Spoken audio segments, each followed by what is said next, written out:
Seigneur, envoie la provision. Le Seigneur t'a dit que c'est lui qui envoie la provision. Qu'est-ce qu'il t'a dit de faire? Quand tu détournes tes oreilles de ça, tu ne vas pas avoir la provision. Seigneur, envoie la provision. Ça ne va pas venir. Écoutez-moi bien. Honorer le Seigneur, c'est bien. C'est ce qui nous donne la prospérité. Amen. Un témoignage la semaine, elle était la provision dans le fondation. Il n'y avait pas besoin de faire ça, elle se souvient déjà. Il n'y avait pas besoin de faire. Il a envoyé le verset, il a dit c'est ce que tu as fait. Il t'a donné l'abondance. Dieu est trop fidèle à ce qu'il dit. Proverbe 10, verset 16. Merci Seigneur. Seigneur ta grâce. Le travail du sus le fait vivre. Ce que les méchants gagnent, c'est après le mal. C'est une vérité aussi que tu ne savais pas. Le travail du sus là, ça fait vivre. Ce que les méchants gagnent, ça sera après le mal. C'est vrai. Comment quelqu'un, lui il a son salaire ce mois, ce qui l'intéresse là, c'est pas de servir Dieu avec ça, faire du bien à les gens. C'est comment il va gagner la vie. Et puis il nous dit non, j'avais l'argent. Tu as l'argent pour voir qui est tout. C'est pas l'argent. C'est fort quand même. On va prendre verset 4. Version seconde. On est terminé.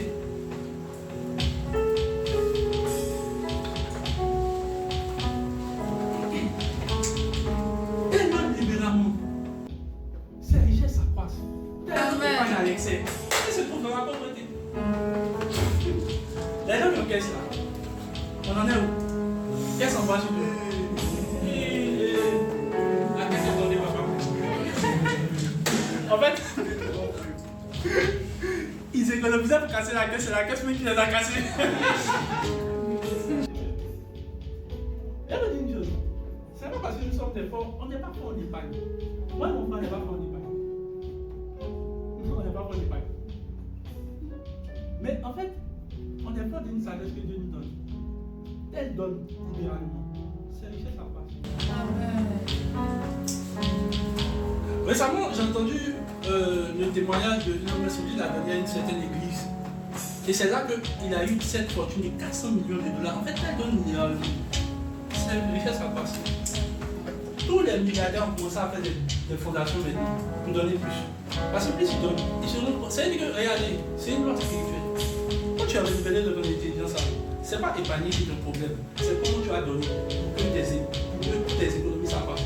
Alors, les gens qui ne sont pas prêts, qui sont un peu acquis, ça ne peut pas marcher. Proverbe 13, verset 4. Maintenant, je vais vous donner quelques tests qui me peuvent traumatiser. Ça m'a traumatisé parce que je vais vous donner une vérité. C'est la parole de Dieu. Ne vous méprenez pas. C'est pour être renouvelé dans votre intelligence.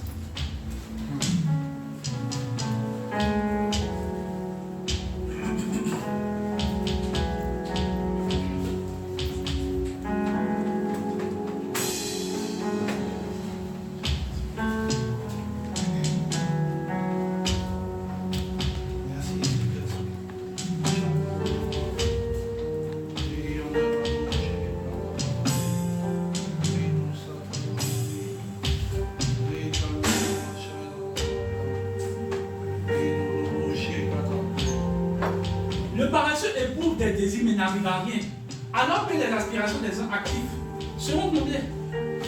Tu sais, quand tu vois un paresseux, il a toujours envie de beaucoup de choses. J'ai envie de me faire une petite plaisir, envie d'une pizza, envie de sortir, envie de quelqu'un avec qui on va aller à la maison. Tous ceux qui ont beaucoup d'envie là sont des paresseux. Aucun riche n'a une envie. Mais pourquoi il fait? Est-ce que c'est envie? Et il y a remarqué une chose, regardez, je vous dis une vérité, c'est vrai. Tous ceux qui ont beaucoup de problèmes avec l'envie, ce sont ceux qui sont paresseux. C'est vrai. Ils n'ont rien. Ils critiquent tout le monde. Oui. Maintenant, il y a une autre mentalité que Dieu a donnée dans ma tête. Il m'a dit, tu vois, plus une personne est riche et elle est sage, plus elle est dure. une personne est riche, elle sache. Si tu veux voir si quelqu'un est sage, tu vas avoir la rigueur qu'il réfléchit quand il fait les choses. Maintenant, je n'avais pas compris, puis le Seigneur m'a dit, tu aimes Salomon, il dit, il aime la sagesse de Salomon. Et puis il m'a dit, tu penses que Salomon était gentil? J'ai dit, mais oui, regarde comment tout son pays était prospère. On dit au temps de Salomon, ramasser l'or en direct. Rien. Regarde les cailloux. Il m'a dit, tu te trompes. Tu pensais qu'il était riche, il était gentil, il était peut-être trop à l'aise. Je vais te montrer une vérité. Et Dieu m'a montré la vérité, on peut me trouver le texte.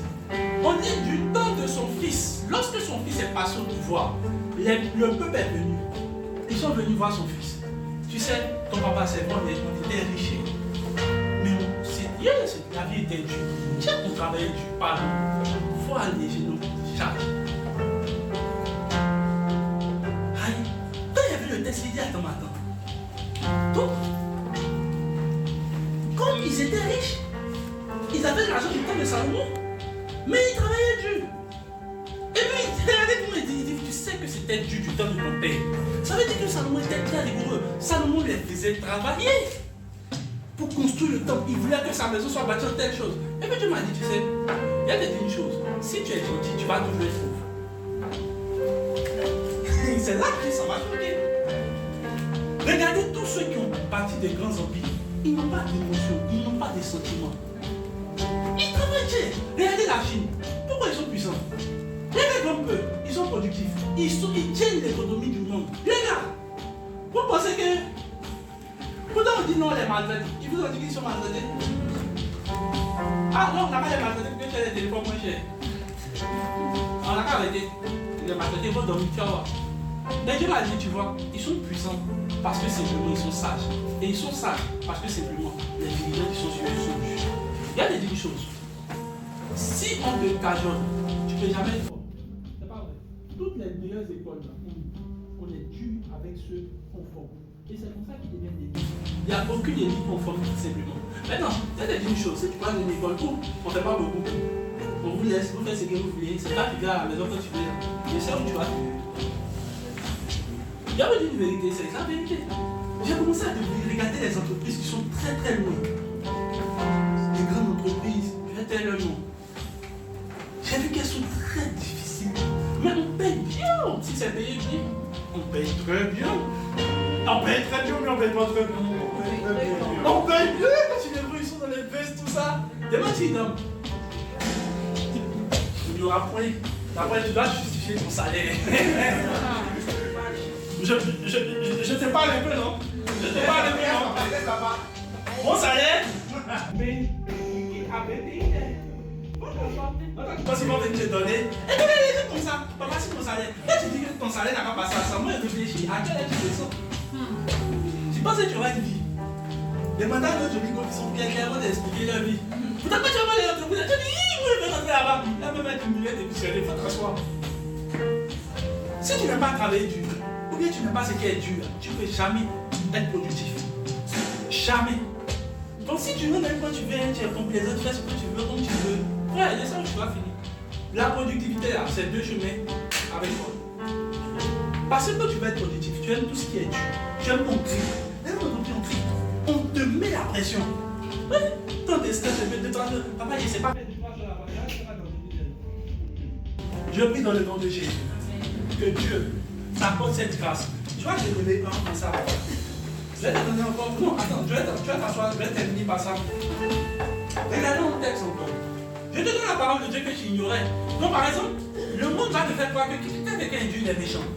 Quand il doit être dur, il est méchant. Or, la Bible t'explique que quand quelqu'un est dur, il est sage. Et quand il est sage, un pays prospère dans sa main. La preuve, c'est Salomon.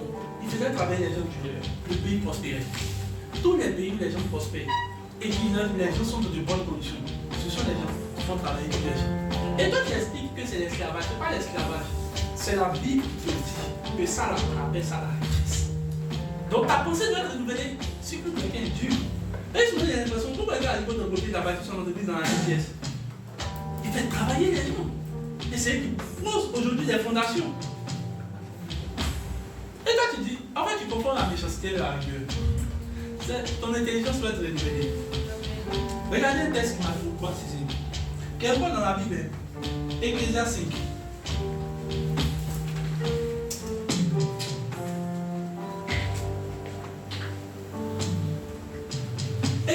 17, version semeur. Si tu vois une région, hier je disais, il y a quelques temps je disais, puis Dieu m'a dit, enfin il me parlait un peu des pays qui sont actuellement en guerre, en Afrique, il ne parle je ne parle pas de quelque chose d'autre, des pays en Afrique. C'est une parole. Et si tu vois dans une région que les pauvres sont opprimés, est-ce que tu vois un pays où les gens sont opprimés? Que la justice et le droit sont bafoués. Ne te donne pas trop de la chose. Et la Bible te donne l'actualité déjà. Ça t'étonne. Vous ne lisez pas la Bible. Et puis les gens, c'est inhumain. C'est pas inhumain. Il dit, ne te donne pas trop de la chose. Regarde maintenant. Car chaque dirigeant dépend du pouvoir d'un supérieur. Et au-dessus d'eux-mêmes là. Tu sais de quoi il parle, non? Oh non, non, mais ils sont organisés. Bon, t'as dit ta bouche. Écoute, on lit la Bible. Tu vas voir ce qu'il y a. C'est pas quelque chose de nouveau. On dit, toi, pourquoi t'étonner? C'est que tu vois là, non? Voilà la cause. Au-dessus de le dirigeant qui est là même. Il y a un dirigeant. Vous voyez que c'est les autres même là. D'autres même là. On dit, au-dessus d'eux même là. Il y a encore des supérieurs, quoi. Verset qui suit. Mais malgré tout, ceci, demain dans les terrains du quoi? Du pays. Je m'en fous qui nous colonise. La Bible dit, mon intérêt du pays là, on dit qu'au profit de l'agriculture. Et tu sais, non, la Bible est sage. Notre pays est possible. Il y a pas de on dit dans l'intérêt du pays, tu fais quoi? Il faut te soumettre au roi. Maintenant, quelqu'un va me dire que non, ceux-là, ils sont des présidents, que non, ils dépendent de temps. Faut te taire. La Bible dit, pour l'intérêt du pays, il faut quoi? Te soumettre au roi. Je m'en fous de son parti politique. Je m'en fous de où il vient. Je suis ce que la Bible quoi me dit. Ça, c'est l'intelligence renouvelée. Verset qui suit. Et il y a d'autres qui vont rentrer dans la politique comme ça, sans connaître la pensée de Dieu. Qui aime l'argent n'aura jamais assez. Et qui se complaît dans l'abondance ne sera jamais satisfait de ses revenus. Donc si tu te plais ton salaire, tu ne seras jamais être satisfait. Pourquoi? C'est ça qui va avoir plusieurs business. Yes. Cela va pas dire ça. Verset qui suit. Quand j'ai lu ce texte, Dieu m'a dit, il faut enlever ta bouche dans ceux qui parlent mal des présidents. Oh non, là, on les manipule. Ce sont les marionnettes. On dit dans l'intérêt du pays là. Qu'est-ce que toi tu dois faire? Soumets-moi. Mais quand tu n'es pas sage, tu penses qu'il faut critiquer. Et puis tu as dit c'est injuste, il faut s'élever. Ça c'est pas normal. On n'a pas dit que c'est pas normal. On sait que c'est pas normal.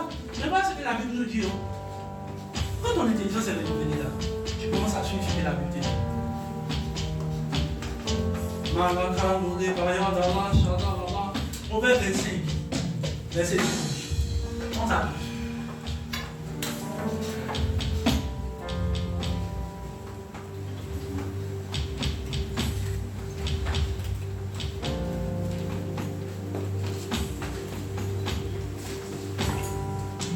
Les paroles prononcées bien propos sont comme des pommes d'or avec des feuilles d'argent. Verset qui suit. Un avertissement donné par une personne sage et reçu d'une oreille attentive est comme un anneau d'or, une parure d'or. Donc quand quelqu'un écoute quelqu'un qui est sage, la Bible dit que c'est comme un anneau d'or. Ouais. Proverbe 2, verset 13 à 14. Je te donne des tests pour renouveler ton intelligence. N'aime pas trop le sommeil pour ne pas finir dans la pauvreté. Garde tes yeux quoi.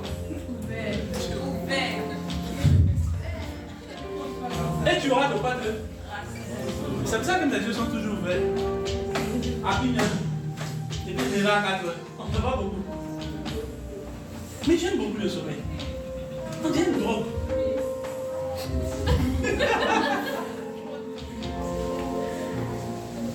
On dit, en fait la Bible te conseille. Il ne faut pas aimer le sommeil pour ne pas finir. Ça sous-entend que ceux qui finissent dans la pauvreté aiment Dieu. Hier, tu as renouvelé ma mentalité au sujet de quelque chose. On parlait à ma femme. J'ai regardé, peut-être dans une salle de coiffure, puis j'ai regardé une émission. Et puis, c'était un moment, j'ai l'impression que je ne réalisais pas bien. Au moins, ça ne me disait rien. J'ai vu dans l'émission, on parlait d'un homme. Le gars gagne moins de 60 000. Mais il a 6 enfants. Ça, c'est 10 000, 20 000. Et ça, c'est qu'il fait. Il vient à la télé, il pleure, il dit non, que oui, vraiment, la cherté de la vie. Et ils ont posé la question à sa fille, qui a peut-être 5, 7, C'est con. Ça veut dire qu'il faut savoir de quoi il parle. Quand tu viens à la maison avant manger, qu'est-ce que tu fais? Elle dit quand je viens à la maison avant manger, boire l'eau et puis j'étudie. En fait, ça me fait pleurer. Maintenant, où j'étais énervé, c'est contre le parent. Il a regardé le parent. Il a regardé la femme. Et puis la femme, elle ose pleurer. Elle a dit, vous devez être méchants. Et c'est ce que Dieu m'a dit. Il dit, ils sont méchants. Comment vous pouvez les enfants n'ont pas demandé de venir. Et puis il y a regardez, excusez-moi, mais regardez les choses que les gens disent. Avoir une enfant, c'est une bénédiction. Si c'est une bénédiction, comment les enfants la souffrent? Pourquoi ils n'ont pas l'argent pour manger? Pourquoi ils n'ont pas l'argent pour s'habiller? Et vous laissez les enfants, ils sortent dans la rue, ils sont obligés de donner. Tu vois les enfants qui vendent lotus. Allez, j'avais 2 ans, tu fais quoi? Mon papa, ma maman m'a dit, et vous me dites, vous êtes des parents qui c'est une bénédiction. Moi, je trouve que même avoir beaucoup d'enfants maintenant, il y a l'impression que pour certains, ce n'est pas une bénédiction. Ils sont sous la malédiction. Parce que quand tu me dis que c'est Dieu qui a donné, et puis il dit c'est Dieu qui a béni, c'est Dieu qui a envoyé. Quand Dieu envoie, il nous donne aussi la provision. Comment Dieu peut t'envoyer des enfants et tu n'as pas l'argent pour leur donner la nourriture? Tu l'as dit sortir. On veut se reposer. C'est ça que vous appelez le renouvellement. C'est ça qu'il appelle le renouvellement de l'intelligence. Frère, ne faites pas souffrir vos enfants. Ils n'ont pas demandé à venir. Quand tu n'as pas l'argent, toi et ta femme. Et puis vous ne faites rien. Vous ne faites rien. Après, le pasteur, il dit tu regardes ta poche. Tu vois qu'il n'y a pas l'argent. Chérie, non. C'est la vérité. Et quand tu l'as dit là, regarde quand tu sors dans la rue. Combien d'enfants sont? Donc vous avez des plaisirs comme ça. Hein? Les gens qui ont l'argent, ils réfléchissent 4 fois. Pour voir, tu n'as pas l'argent d'aider le bébé là. Il faut arrêter ta femme, c'est que vous faites la nuit là. Pardonnez. Arrêtez. Le jour où vous êtes prêts, vous dites on peut commencer. Et puis vous savez que vous avez l'argent d'aider. Il n'est jamais tard d'ailleurs. Arrêtez de croire que c'est une bénédiction d'avoir des enfants, que vous ne pouvez pas vous occuper d'eux. Arrêtez de croire que c'est une bénédiction d'avoir des enfants. Quand ces enfants ils n'arrivent pas à manger, quand ils vous regardent papa et ma scolarité, leur cœur bat, on cherche ton enfant, il va sortir de l'école. Et tu me dis que Dieu t'a béni. De quelle manière?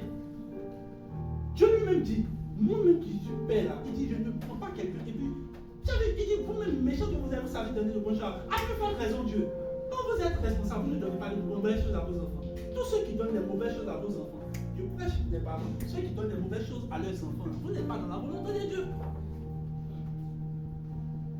Il y a l'impression que les gens ils ont fait un coup de minuit et puis se réveillent. Ouais, il est venu, c'est qu'il est il va se débrouiller dans la vie. Quand la Bible nous dit dans Proverbe, les pères laissent l'héritage à leurs enfants. Amen. Tu es obligé de regarder. Aujourd'hui, regardez. Quel héritage? Les parents qui ont fait, des coups de minuit, ils ont fait sortir, mais c'est pas pour se retrouver. Sinon, les gens qui sont intelligents, renouvelés dans l'intelligence, ils préparent l'avenir de leurs enfants. L'enfant n'est pas encore là. Et puis il commence à faire des épages. Parce que l'enfant va aller à l'école. L'enfant va voir le terrain. Quand l'enfant vient, il n'est pas en train de transpirer. Oui. Moi, les gars commencé, les gars disent à ma femme depuis l'année passée, les gars commencé à épargner pour mon autre enfant. Donc tu sais que quand ça va commencer à venir. Mon enfant ne peut pas venir, puis c'est maintenant chercher. Non, il n'y a pas l'air, il n'y a pas l'eau. Quels sont de parents irresponsables qui ne prévoient pas l'avenir de leurs enfants? L'enfant vient surprise. Ah, faut te débrouiller. Débrouille-moi et nous, on était là, on avait fait. J'ai venu trouver dans la fin, non? Écoutez-moi, sérieusement, ne soyez pas des parents comme ça. Amen.